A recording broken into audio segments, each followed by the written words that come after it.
ఓం శ్రీ గురుభ్యో నమ. గం గణాధిపతే నమ. శ్రీమాత్రే నమ. 2026వ సంవత్సరం నూతన సంవత్సరం ఆంగ్ల సంవత్సరాది నుండి జనవరి 1 నుండి 2026 డిసెంబర్ 31 వరకు జరుగు గోచార ఫలితాలు, అలాగే అనేక ప్రాంతాలలో ఎలాంటి వైపరీత్యాలు జరుగుతాయి, ఎలాంటి సిచ్యువేషన్స్ మనం ఫేస్ చేస్తున్నాం, ఫైనాన్షియల్గా, హెల్త్, యుద్ధాలు ఇలాంటివన్నీ కూడా మనము ఈరోజు వివరించుకోబోతున్నాం. సామాజిక పరమైన వీడియోస్, అలాగే పర్సనల్ అరోస్కోప్ కూడా మనం చెప్పుకోబోతున్నాం. ఇందులో యోగా, అస్ట్రాలజీ, అలాగే మ్యూజిక్ థెరపీ కూడా ఇవ్వడం జరుగుతుంది. ఇంట్రెస్ట్ ఉన్న వాళ్ళు చక్కగా నేర్చుకోవడం కానీ, ఏదర్ ట్రీట్మెంట్ తీసుకోవడానికి కానీ ముందుకు వస్తే చక్కగా నేర్పించడం జరుగుతుంది. నెక్స్ట్ మీనరాశి, మీనలగ్నం తీసుకున్నట్లయితే ఈ యొక్క పూర్వభద్ర నక్షత్రం 4వ పాదం, ఉత్తరభద్ర 4, రేవతి 4 పాదాలు కలిపి ఈ యొక్క మీనరాశి మీనలగ్నం కిందకి వర్తిస్తుంది. మీనరాశి మీనలగ్నం వారికి ఏళ్ళనాటి శని ప్రభావం అధికంగా ఉంది. మీ రాశాధిపతి దశమాధిపతి అయినటువంటి బృహస్పతి మీకు చతుర్థంలో ఉన్నారు. ఇదంతా శ్రేయస్కరం కాదు. మీ ఆలోచన ప్రతిదీ ఇబ్బంది పడుతుంది. మీరు చేసే ప్రతి పనిలో వెనక్కి జరిగే అవకాశాలు కనిపిస్తూ ఉంటాయి.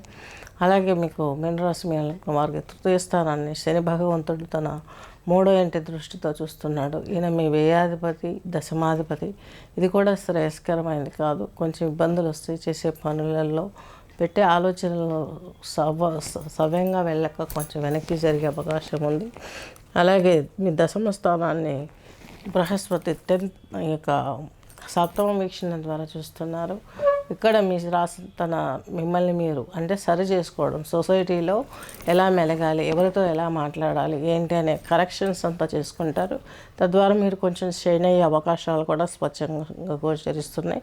అలాగే మీకు 6వ ఇంటో కేతు ఉన్నాడు. చక్కని దైవభక్తి పెరుగుతుంది. తీర్థయాత్రలు చేస్తారు, దైవ దర్శనాలు, అలాగే పెయిన్ఫుల్ లైఫ్ ఉంటుంది కాబట్టి మీకు ఏళ్ళనాటి శని ప్రభావంతో ఈ యొక్క దైవ దర్శనాలు మీకు కొంచెం ఊరటలుగా ఉంటుంది. అలాగే ధ్యానం, మెడిటేషన్, పూజలు ఇవి కూడా మీకు కొంచెం రిలాక్సేషన్ ఇచ్చే అవకాశాలు ఉన్నాయి. పాలిటిక్స్ రంగంలో ఉన్న వారికి మధ్యలో వివాదాలు తలెత్తే అవకాశాలు ఉన్నాయి. కారణం దేనికంటే లాభస్థానమైన వ్యయస్థానంలో రాహు ఉన్నాడు కాబట్టి కొంచెం ఇలాంటివి జరుగుతాయి. అలాగే కొంచెం యాక్సిడెంట్స్ జరగటం, కొంచెం ఇవన్నీ చూస్తూ ఉంటారు. అవి కూడా అటువంటి లక్షణాలు కూడా మీకు కనిపిస్తున్నాయి. కాబట్టి రాహుతోటి వ్యయంలో ఉన్న రాహుతోటి ప్రయాణాలలో వ్యయం, డబ్బు ఖర్చు అవ్వడం, శరీరం అలసిపోవడం, అలాగే మానసికంగా కొంచెం కుంగిపోవడం, అనుకున్న పనులు సవ్యంగా కాకపోవడంతో ఇలాంటివన్నీ కూడా మిమ్మల్ని మీరు కంట్రోల్ చేసుకుని ముందుకు నడవటానికి చక్కగా అమ్మవారి దీక్షలు తీసుకోండి.